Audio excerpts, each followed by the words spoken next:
À l'heure où le public arrive au Muséum d'histoire naturelle, Ludovic Besson traverse sa faune immobile, quelquefois originaire du pôle sud, pour rejoindre dans les coulisses un froid beaucoup plus local.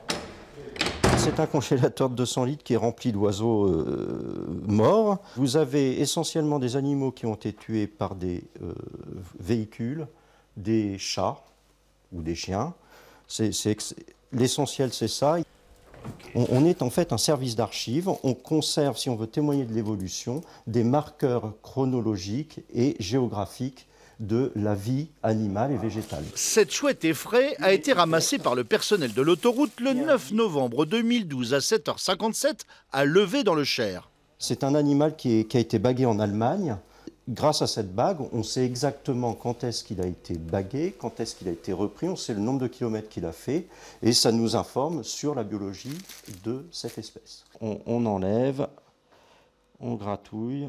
Régulièrement, pour la science, Ludovic devient médecin légiste. Il démonte des oiseaux morts du congélateur ou d'autres animaux pour en examiner le contenu et prendre des mesures. La hauteur du bec. Une fois le corps enlevé, on a regardé le contenu stomacal. On essaie de faire parler en fait au maximum le cadavre. Là, j'ai des éléments d'ADN. J'envoie toujours un doublon au Muséum national parce qu'au Muséum national, nos collègues travaillent sur l'ADN. Nous, on ne le fait pas. Ensuite, il réalise une mise en peau, PEAU. C'est une taxidermie simplifiée, il n'y a pas de mise en scène. Le spécimen est préparé pour qu'il puisse montrer ses couleurs, son apparence extérieure. Dans les coulisses, Ludovic prépare aussi des présentations de squelettes à but pédagogique. Ici, une grue cendrée à l'heure du déjeuner. C'est le grain de maïs que j'ai retrouvé dans son jabot. Je voulais conserver ces structures qui sont des tendons ossifiés qui tiennent, qui illustrent bien, ce sont des oiseaux très gros qui ont besoin d'une grosse charpente pour tenir tous leurs muscles. J'ai été récupérer des affaires dans un zoo et donc quand je parle d'affaires, eh bien j'ai une tête de lion par exemple.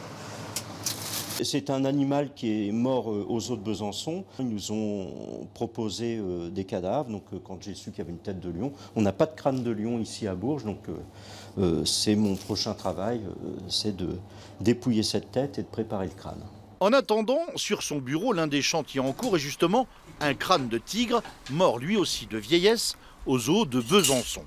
Et puis au dernier étage du muséum, il y a des centaines d'espèces naturalisées, des plantes, des reptiles. Alors ici, ce sont des mammifères et les 10 premiers compactus là-bas sont des oiseaux. Et à chaque fois, l'étiquette raconte l'histoire de l'animal, où il a été récupéré, à quelle date. Des informations précieuses pour savoir comment évoluent les espèces quand elles sont encore présentes sur la planète.